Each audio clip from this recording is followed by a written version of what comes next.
Avec 692 millions de dollars de recettes fiscales attendues, le Swaziland récolte pour cette année 2017 plus de 712 millions.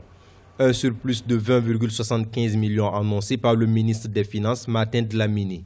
Une situation rendue possible, selon le ministre, par l'augmentation des contrôles effectués par l'autorité fiscale du Swaziland. Malgré ce surplus, les recettes sont en baisse par rapport aux années précédentes. Le déficit budgétaire, quant à lui, reste inchangé pour l'année 2018, 8,1% du produit intérieur brut. Outre le déficit budgétaire, la BAD, Banque africaine de développement, estime que la croissance économique, en baisse de 0,6% en 2016, ne devrait pas s'améliorer durant l'exercice 2017-2018. On prévoit pour 2017 et 2018 une lente reprise avec une croissance qui restera contenue entre 1,4% et 2,3%.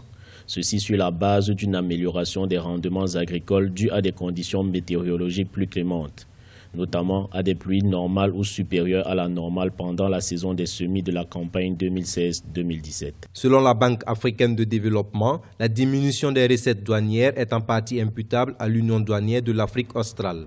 Ce déficit budgétaire s'accompagne aussi de la baisse de la production agricole. Ce ralentissement reflète un effondrement du secteur primaire imputable à un recul de la production agricole résultant d'une sécheresse provoquée par le phénomène El Niño.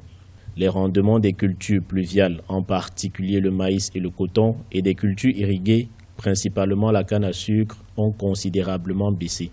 Même si l'union douanière semble affaiblir l'économie du Swaziland, elle est beaucoup plus avantageuse pour le pays. 85% de ses importations proviennent de l'Afrique du Sud et près de 60% de ses produits sont exportés vers ce même pays.